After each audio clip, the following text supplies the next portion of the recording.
করা হয়েছে।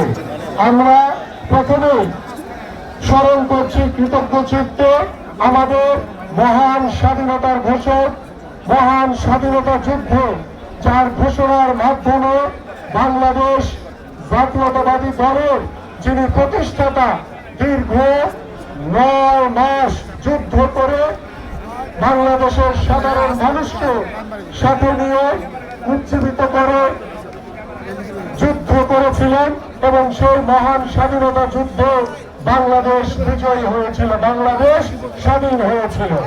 আমরা সেই মহান নেতাকে কৃতজ্ঞ ভরচিত্তে স্মরণ করছি, যিনি জরাজীর্ণ যুদ্ধ বিধ্বস্ত একটি বাংলাদেশকে সমৃদ্ধশালী বাংলাদেশে পরিণত করার জন্য, যিনি বাংলাদেশে বহুদলীয় গণতন্ত্র প্রবর্তনের মাধ্যমে আধুনিক বাংলাদেশ হিসেবে বাংলাদেশকে প্রতিষ্ঠিত করেছিলেন, যার স্বল্প সময় রাষ্ট্র পরিচালনার দায়িত্বভার গ্রহণ করে যিনি বাংলাদেশের কৃষিতে বিপ্লব ঘটিয়েছিলেন, যিনি শিল্পে বিপ্লব ঘটিয়েছিলেন, যিনি জনশক্তি রপ্তানিতে বিপ্লব ঘটিয়েছিলেন, যিনি বাংলাদেশের পথ প্রান্তরে বাংলাদেশের প্রতিটি গ্রামে গঞ্জে ঘুরে বেরিয়েছেন বাংলাদেশের মানুষের কল্যাণের জন্য, বাংলাদেশের মানুষের উন্নয়নের জন্য, বাংলাদেশের রাজনীতিকে তিনি উন্মুক্ত করেছিলেন এদেশের সাধারণ মানুষকে সাথে নিয়ে।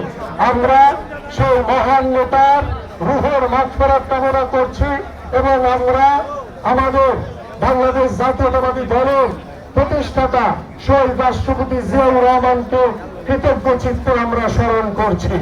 প্রিয় উপস্থিতি, বক্তব্য রাখবেন প্রধান অতিথি আমাদের মাননীয় মহাসচিব।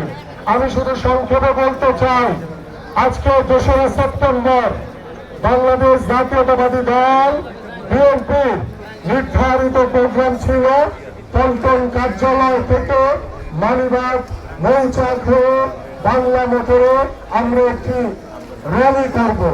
সেই র্যালি আমাদের মাননীয় ভারপ্রাপ্ত চেয়ারম্যান জনাব তারেক রহমান, আমাদের মাননীয় মহাসচিব সহ সিনিয়র নেতৃবৃন্দের সাথে কথা বলে সিদ্ধান্ত নিয়েছেন যে আমরা একটি র্যালি করতে গেলে ওয়ার্কিং ডেতে জনজীবনে বিঘ্ন ঘটে, সাধারণ মানুষের কষ্ট হয়, সাধারণ মানুষ ঠিক মতো চলাচল করতে পারে না।